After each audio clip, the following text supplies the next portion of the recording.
مزراربي مدرة وزيرو فتلورق قبر مكال منجرينو وطيو فلاماي زينانايو أبا بوليتيكا قرنا أفريكا نويح لمدي زلو تنتاني حادث خنم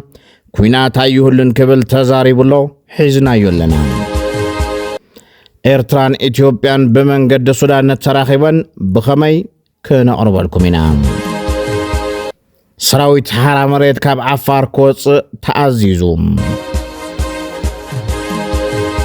كساب زعلت يا أبا تقراي 176 أبياتات زناب أي رخبان تواهيل اللهم أبا تقراي حدقا درك كل علي خيلي تواهيل اللو زرزر كهلو النايوم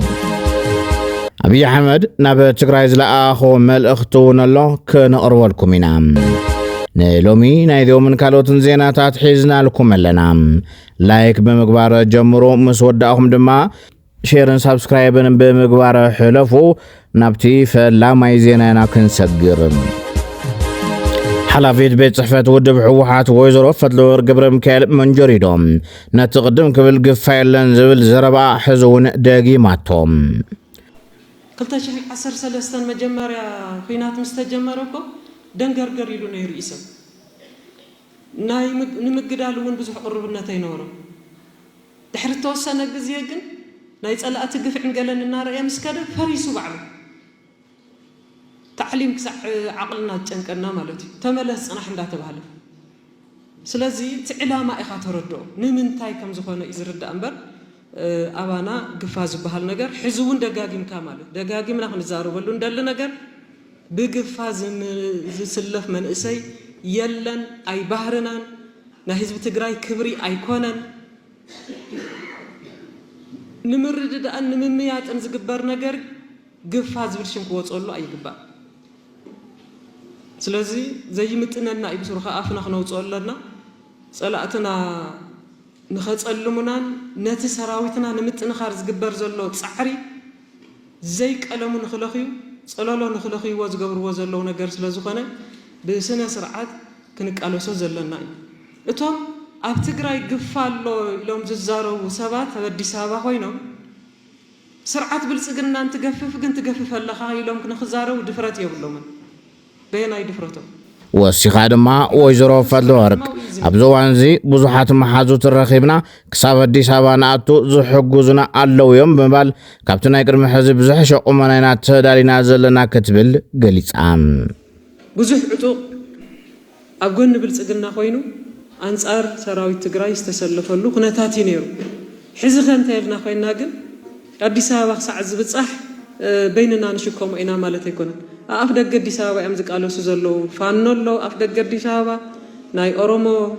نتسألنت سراوي تلو أفدق قدي سابا محازوت النهونا مالتي مس محازوت كوين كاز سرح يكون حزم مالتي سلازي إزي قدن كنت أمولو زلنا سلازي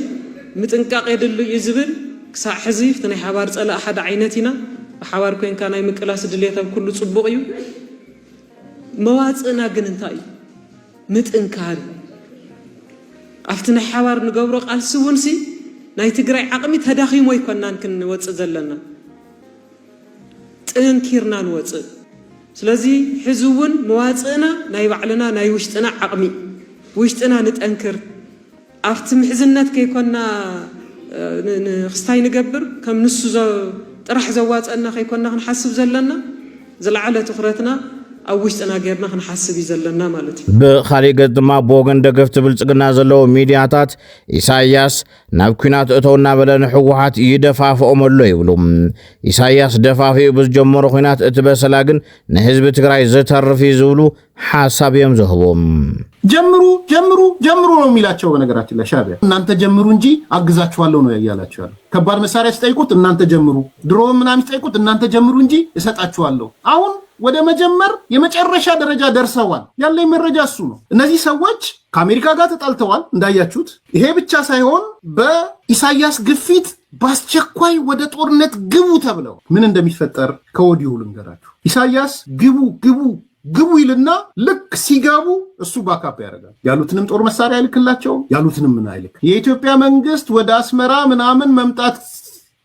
ማሰቡን ካየ ግን ኢሳያስ አስመራ ቁጭ ብሎ መቀሌን ይደበድባል። መቀሌን ሲደበድብ ደግሞ ተቋማት ምናምን የሚል አይደለም። ምናልባትም ብዙ ህዝብ የሰፈረባቸው ቦታዎች ላይ መቀሌ ላይ ይደበድባል። ኢሳያስ የሚያደርገው እሱን ነው። እኔ ከወዲሁ የምናገረው የትግራይ ልሂቃን ሌሎቹም ኮንሽየስ እንድትሆኑ ነው። የኢሳያስ ባህሪ ያልገባችሁ ሰዎች ለምንድነው እሱን የሚያደርገው? አንደኛ በትግራይ ላይ የጀመርኩት በቀል አላለቀም ብሎ በአደባባይ ተነግሯል። ተኮሊፍና ብሏል። ተኮላሸብኝ ብሏል። የትግራይ ልሂቅ ኢሳያስን እድሜ ልክ ያባንነዋል። ታላቋ ትግራይ ትግሪኝ በትግራይ ልሂቅ የምትመሰረት ናት ብሎ ይሰጋል። መቼም ቢሆን የሚሰጋው ለዛ ነው። ማህበረሰባዊ ቅራኔ ነው ያለው ባይዘዌ በኤርትራና በትግራይ መካከል እንዳይመስላችሁ። ጽምዶ ምናምን ሲሏችሁ እንዳይመስል ማህበረሰባዊ ቅራኔ ነው ያለው። አፌ ሞልቼ ነው የምናገረው። ነዚ ዝቃውሞ ተንተንተ ፖለቲካ ተጋሩ ድማ ሻዕብያ ዝደፈኦ ኩናት ዘይኮነስ ካብ ኤርትራ ከይትኮሰና ኣብ ምግባር ዓብይ ስራሕ ተሰሪሑ ይብሉ። እቶም ሕዚ ምስ ሻዕብያ ኮንኩም ዝብሉና ዓዲሞም ህዝብና ክወረር ዝገበርዎ እዮም ድሕሪ ምባል ነዚ ዝምድና እዚ በቲኹ ሓደ ኣካል ምስ በዓሉ ምግባሩ ናይ መሪሕነት ትግራይ ዓወት ምዃኑ ገሊጾም ናብ ኤርትራ ከይትኮሰካ ምግባር ናብ ኤርትራ ኣይትኩስም ብሰላማዊ መንገዲ የጸገመ ይፈትሕ ምባል ካብዚ ዝዓቢ ፖለቲካዊ ብልጫ የለን። ትማሊ ንጎሆ ምስ ብልጽግና ሓቢሩ ናይ ኤርትራ መንግስቲ ወጊእካ እንተበቀ ሕዚ ከይወግአካ ምግባርሲ ካብዚ ዝበለ ስራሕ እንታይ እዮም ደልዮም ዝምስራት እዚኣቶ እንታይ ትኽክል ንዕኦም ትትኽክል ንዕኦም ወይ ተጋሩ ምስ ብልጽግና ኮይና ንኤርትራ ክንወቅዕ ወይ ኤርትራ ምስ ብልጽግና ኮይኑ ንትግራይ ክወቅዕ እዚ ትኽክል ንዕኦም ንተጋሩ ዝጠቅም ግን ካብ ኤርትራ ከይትኮሰካ ምግባር ናብ ኤርትራ ኣይትኩስም ብሰላማዊ መንገዲ የጸገመ ይፈትሕ ምባል ካብዚ ዝዓቢ ፖለቲካዊ ብልጫ የለን ተፈቲቶ ጸሎ አብይ አሕመድ አማራጭ ሆንኩ ያውን ህዝብ ትግራይ ወይ ምሳይ ተሰሊፍካ ናብ ኤርትራ ኸይድካ ጆኖሳይድ ትፍጽም ወይ ድማ ተሕዘይ ኮነ ወጪ ኣብ ሕድሕድካ ትገጥም ትዳመይ ኣይንዳመን። ስለዚህ ካብ ኤርትራ ከይትኮሰካ ምግባር ቀዳማይ ምስ ኤርትራ ዘለካ ጸገም ብልዝብ ንክትፈትሕ ምምችቻው ካልኣይ ኤርትራ ክሕግዘካ ምግባር እዚ ደሞ እዚ ኮይት ባይዘወይ ትዝዓየ ንናይ ኢትዮጵያ መንግስት ሕማም እዚ ፈኸራን ነፍሒ ኩናትን ስራሕና ኢሎም ሒዞም ዘለዉ ኣብ ዝናብትን ዝርከቡ ኩሎም ሓይልታት ናብ ህድኣትን ጠረጴዛን ክምለሱ ሳልሳይ ወያነ ትግራይ ጸዊዖም ኩሎም ንትግራይ ዝሕልቁ ሲቪክን ሲቪል ማሕበራትን ፖለቲካዊ ሰልፍታትን መሓዙት ሰላምን ህፁፅ ዝተዋደደን ሰላም ዘዋድድ ስራሕቲ ብሓባር ክሰርሑ ሳውት ብዕለት 13 ሓምለ 2018 ዓ.ም ዘውፅኦ መግለፂ ጸዊዑ ገለ ኣደታት ትግራይ ሕዝውን ስዋኣትና ይንጠልምን ገና ክንስዋዕና ዝብል ሓሳብ ይህባ ኣለዋ። ተሰውኦ ተጋዳላይ ትማሊ ህፃን ቆልዓ መምህሩ ዝሃቦ ገዛዕዮም ከይሰርሐ ኣብ መጣልያ ደቁ ገዲኡ ወለዱ ገዲፉ ዝኸደ ኣነ ተሰዊኦ ወለደይ ናብ ንቡር ቦታኦም ክምለሱ እዮም ኢሉ ዝኸደ ተጋዳላይ ተሰዊኡ እዙይን ከይመለሰ ኣሽካዕላል ዝኣቶ ሓይሊ ኣይህሉን ሕዚ ንሕና እውን ኣይንፈቅድን። ሓንቲ እያ ህይወት ሓንቲ እያ ታሪክ ትሰርሕ ኣብ ታሪክ ትስዋዕ ካብ ጭቃ ዘይወፀው ወላዲ ንድግፎ እምበር ብማንም ወያላ የምፂና እነስሕቃ ኣዶ እነስሕቆ ወላዲ ኣይህሉን። ንምንታይ ፈውስ ስሓቅን ጭፍጨፋን ወዱን ጓልን ዝኸፈለ ሓይሊ ስለ ዝኾነ ጽባሕ እውን ክንቃለሰሉ ጠንኪርና እንኽእል ተቃልሽ ንድግፎ ኢና ዝበላ ካሊ ኣዶ ድማ እኹል ምኽንያት ተቕሪብካ እሚንካ እምበር ብሓይሊ ጎቲትካ ዝስለፍ መንእሰይ ክህሉ የብልን ብማል ግፋ ኮኒነን ህዝቢ ትግራይ ንቃልሱ ንድሕሪት ኣይብልን ተዓፂብ ድሕሪ ገዛ ክመውት ኣይደልን። ግን እንታይ እዩ ተካይዳ ስሕተት ኣለዎ ዝብሎ እንታይ እዩ ህዝቢ መንእሰይ እሚንካ እዩ ዝኸይድ ንዓና ሕለፍተልካ ንዓም ዓርብ ላዕ ብግድ እንተልካ ይበልዕን ክብል ይኽእል እዩ ትዝጠቕሞ ኣይበልዕን ኣይደልን ተገዲደ ይበልዕን ክብል ይኽእል እዩ ትቃልሱውን ከምዚ ጠቕሞ ይፈልጥ እዩ ኣብ ድሕሪ ገዝኡ ክመውት ኣይደልን ውሻጡ ክመውት ኣይደልን ኣብ እግሪ ቆፎ ክመውት ኣይደልን። ግን ከ እዚ መንእሰይ እዚ ኣኪብካ ዝዓድኻ ትጠፍአላ ንኻ ትሕረደላ ቦኻ ይሕረደሎ ንሰዓረለና መን ሒዝና ኢና ጠጠው ንብል ክበሃል ተሎ ኣነ ወዲ ኣይተይሉ ጠጠው ከም ዝብል ፍሉጥ እዩ ናይ ሕለፍተ ልበል ተተውሂሉ ግን ቅሬታ ኣይስምዑ ኣይኮነን ተወለደት ወላድ እውን ቅር ይብሎ ኣታንታ እዮም ዘዳናግፅዎም ኣታንታ እዮም ዝንቆሉ ዕሩብራብ ዝኸዱ ዘሎ ይብል انت عامينهم قد نبوه ما يسمعون انه ما يسمعوا بددي لما نعسي كيدهم عدم يكالاخلو ومن دي يوفيركم من اخاتكم كابين ورسي كاولدكم ممليتكم ان انت غزاته تبوته غزاته سمعوا كيلن تونا العيلكم تونا أب تجري لوم زبن أستات 4 مليون فلسي كم زتكل تفليتهم حملة 10 تمالي أبز جمرة تخلي فلسي زترخبو مكتر رسم محدار آماني لصفا كم زبلوهم ببعموتو زتكلو فلسات أبي محلاون مكن خانة دماغ ولا حتى مهاب كم زدلي حبيرهم كساب زعلت أبي تجري 176 أبياتات زناب أي زنبن كرامات لوم زبنن وصيتون أزيو يتحساسب مهانو تفليت اللوم درك إي نايمل عال تريوتاتون ألو تباهيلولوم قدم كبلنا بتقراي صرودرون آتيزو بالحبريتاتات مصبصابنا ዝዝከር እዩ ኣብዚ ቀረባ ድማ ዶክተር ደብረጽዮን ዝሃቡ ሓሳብ ነዚ ዘፍርስ ኮይኑሎም ድሮን ባዕልና ክንከላኸል ኢና ኣብ ገጠር ይኹን ከተማ ድፍዓና ክንኩዕተለና ኢሉም እዚ ድፍዓና ሙኻዓት መከላኸል ሜላ ድማ መስትያ ብማእኸላይ መብራቕ ዘሎ ናይ መከላኸል ሜላ ከዛሙዶ ተሰሚዑ ሁነታት ዝኸይድ መፍትሒታት ካሊት ሓደጋ ናይ ያው تدودا وكانت عدتات نريو لنا هنا زي منغست زون ببغزي يزارب يكدبدب ينا بلي حركات كغاطمنا همس كنفلدلن مكلاخلي اب كتما هون بقطر فلم كتمات حركه ناي مسع عدل عبي زين كلن عدي او تسمعونهم بتلفزيون بمحبرات ميديا كله درونات تتوكسو ወይ ሓደ ሰብ ቆሲሉ ወይ ዝኾነ ገዛ ተወያዩ ሓትሰምዕ ዝረግፍ ሰበይ ትሪእን ንምንታይ ሲሎም መከላኸሊ ስለ ዘለዎም ጥራሕ ኣይኮነን እንተ መከላኸሊ ጥሕሰን ይኣትዋ እዩ ምዕቆብ ስለ ዘሎ ገለ ነገር ታልያ ሰብና ጣሽ ሚያቱ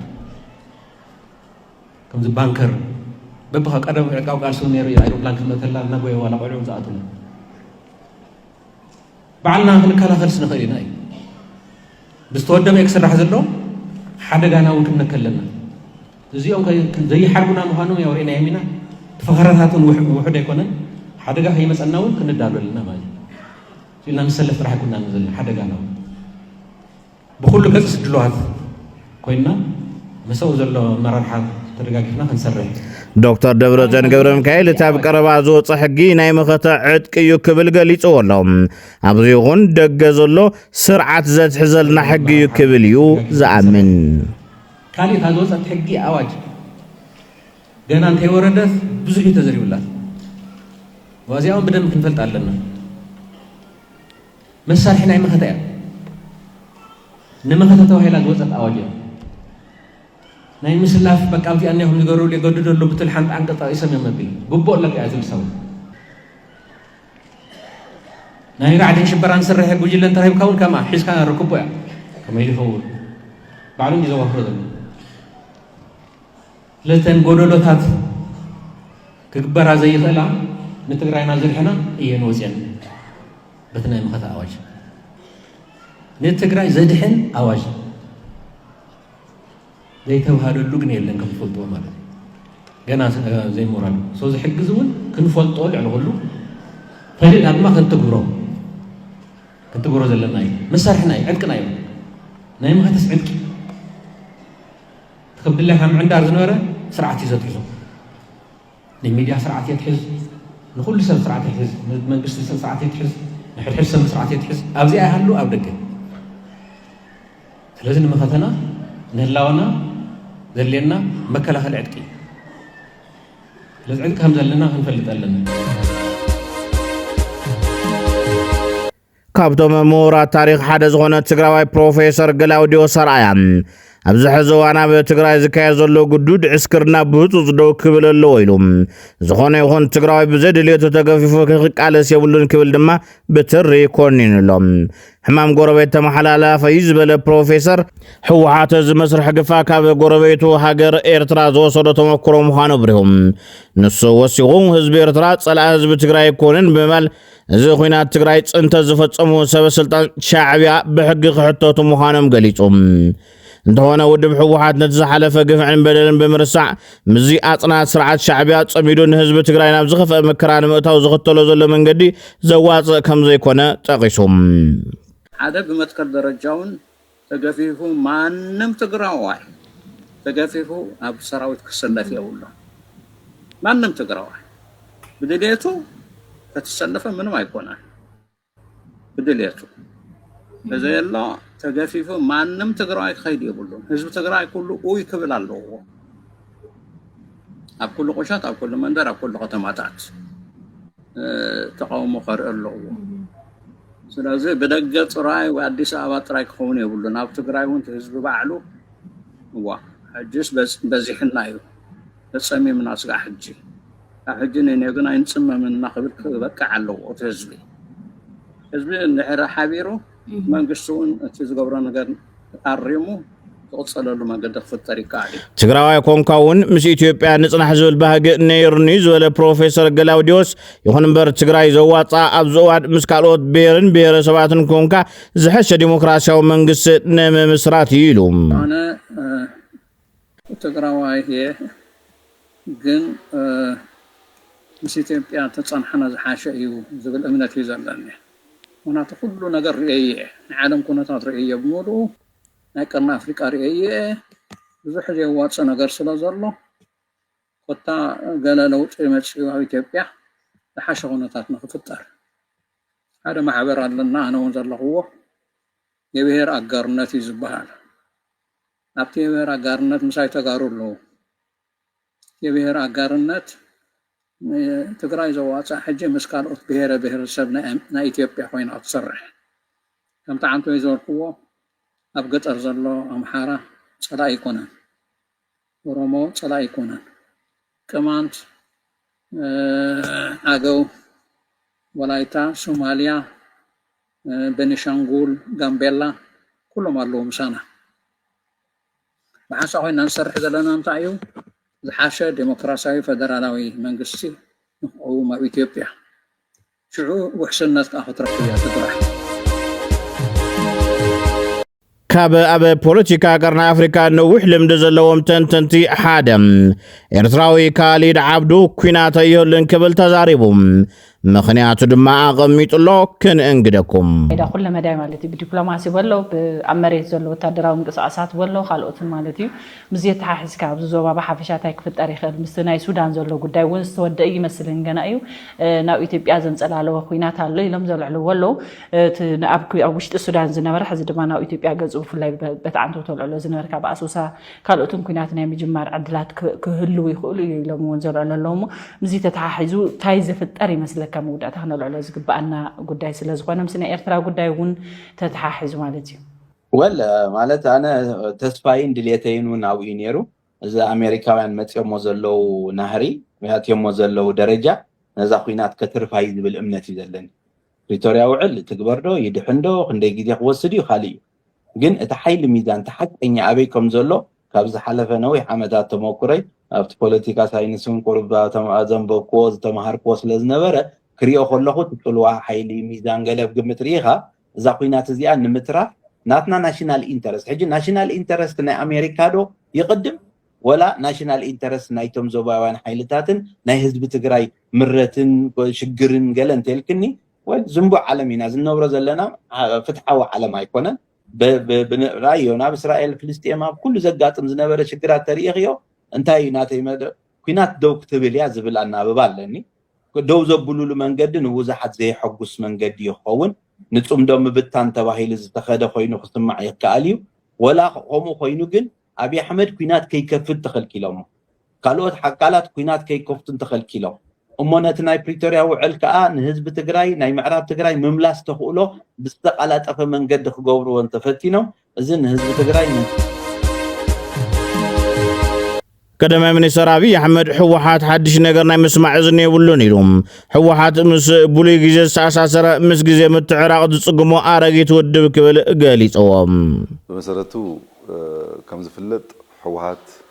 ناب مريت كورد بزيك بلوي كل حساب زتأثر ودبيو نهزب ترازي كونس نهلونو أو حدقا زئتو ስጉምቲ አይኑ አሚቱ ይዝወስድ ነዝብ ጥራህ አይኮነን ንባሉውን ኣብ ሓደጋ ዝእቱ ስጉምቲ ብዙሓት ግዜ ከም ዝወስድ ይፍለጥ እዚ ድማ ናይ ጥዕና ዘለዎ ፖለቲካዊ ውድብ ባህርያት አይኮነን ሓድሽ ነገር ዝሰምዕ እዝንውን የብሉን ክሪ ዓይንውን የብሉን ድልውትውን አይኮነን ሓድሽ ነገር ንምስማዕ ዝተዳለ ውድብ ጽቡቕ ነገር ንህዝብና ዝጠቅም ነገር ክሰርሕ ኢልካ ንምእማን ድማ